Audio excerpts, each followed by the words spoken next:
Hi there folks, welcome back to Rule of Thumb. Today I'm going to show you how to make Cheater Scalloped Potatoes. So, this is a recipe that I use to make scalloped potatoes quick and easy. You can add tons of stuff to them. You can make scalloped potatoes and ham, you can use ground beef, you can add kielbasa, you can add veggies. There's a million different ways you can go with this. I'm going to show you the base recipe, and if you make these right, nobody will know the difference. So that's what I like about them. They're cheap, they're easy, they're quick, and they're delicious. So I'm going to get everything together here, and then I'll bring you back and show you what we're going to use and where we're going to go from there. Okay, we're back. So we're going to go through our cast of characters here real quick and show you what we got. So the secret ingredient is this. I buy boxed potatoes, because slicing all the potatoes and all that kind of stuff, that's the time.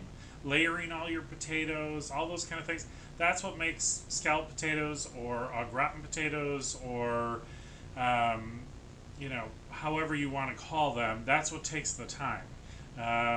So for me, this is the time saver. So I'm making a big batch, so I use 2 of the AuGratin and 2 of the scallop. I usually mix them half and half. If all you can find is one or the other, I'm fairly certain you'd still be okay. So this is what I do. So 2 boxes of each of these. I followed the directions on the package, so I have here a total of just over 10 cups of milk and water based on what the package directions said, as well as the amount of butter that it calls for.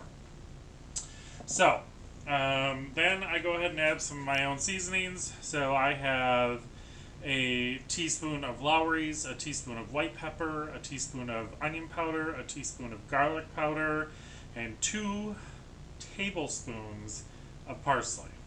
I love the parsley in this. So I use that. I use 1 tablespoon of a whole grain mustard. Any mustard will do. This is what I have on hand today.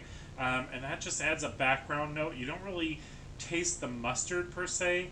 It's really just kind of a background note, but it does make the difference. We like a little spicy, so I add just a little splash of Frank's Red Hot in there. Any hot sauce will do. If you don't like spicy, leave it out. This is just for us. The other secret ingredient, in my estimation, is good old-fashioned cream and mushroom soup. Now, I'm a Midwestern boy, born and raised. Anybody that grew up in the Midwest has a can of cream and mushroom soup in their house. It's just a rule. I don't know what to say. I'd say everybody I've ever met that's from the Midwest will say the same thing. This is what I believe makes the boxed potatoes become something that people don't recognize. So I've never had anybody eat my scalloped potatoes and say, did that come from a box? Never happened. And I think the cream and mushroom soup is the key to that. So, 1 can of that. And then some good old-fashioned sharp cheddar cheese. You can grate your own. You can use Colby Jack. You can use whatever flavor floats your boat. I like the cheddar because I think it kind of pulls all of the other flavors together. So, this is what we're going to do. We're going to get the liquid and the butter and the seasonings and the mustard and the cream and mushroom soup and the potatoes all mixed together in my 6-quart casserole. So I'm going to get all that in there and get it heated through. Once it's heated through, I'm going to add the cheese to it. At that point, we're going to stick it in the oven. So what I'm going to do is I'm going to get all this together in the pan. I'll bring you back at that point so you can see what it looks like, and then we'll move along from there. Okay, so we're back. We got everything in the pan. A couple things I forgot to mention in the last segment is the box mixes come with a packet in each box. I'll get you in front of the camera here. So a little white packet, and that's the seasoning or sauce mix or whatever that comes with it. You add all of those as well. Put everything in. The other thing I did is go ahead and turn my oven on. I'm getting that preheated to 350 degrees. So all I'm doing at this point is I'm just trying to get everything hot enough that when I put the cheese in, the cheese is going to melt, so I can get the cheese all the way incorporated through. At that point, we're going to stick it in the oven, and really we're just putting it in there to let the potatoes rehydrate and cook through. So we're pretty close to that point here. Feeling pretty good about this right now. So I got 3 cups of cheddar cheese here. We're gonna do probably about 2 cups of it to start with, just to get this mixed in. Like I said, cheese, preference of your choice. Do whatever feels right to you.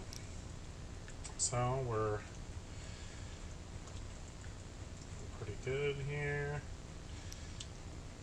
So yeah, you just want that. You want to make sure that it's incorporated through so that it has a chance to kind of develop a sauce when it's in the oven. You can see it's already starting to thicken up. Now, at this point, you can add, as I said earlier, pretty much anything in here. So we, a lot of times, will do turkey ham, the Jenny O turkey ham. You could do ground beef in here. You could do chicken in here. I mean, really, honestly, the possibilities are endless. I think tonight I'm just going to let it ride as it is, and we might have this as a side with something else. So, I feel like my sauce is getting pretty good here. I'm going to go ahead and add the rest of the cheese. We'll get that incorporated in. And then I'm going to go ahead and put this in the oven. I put mine in the oven uncovered because I like the sauce to thicken down a little bit. If you like a thinner sauce on your potatoes, you could put a lid on this and that will keep it from losing some of its volume, and then you could just take the lid off at the end to get a little browning on top. You could conceivably, if you wanted to at this point, also probably just keep this on the stovetop, let the potatoes continue to cook through until they're done, and serve this as a potato soup.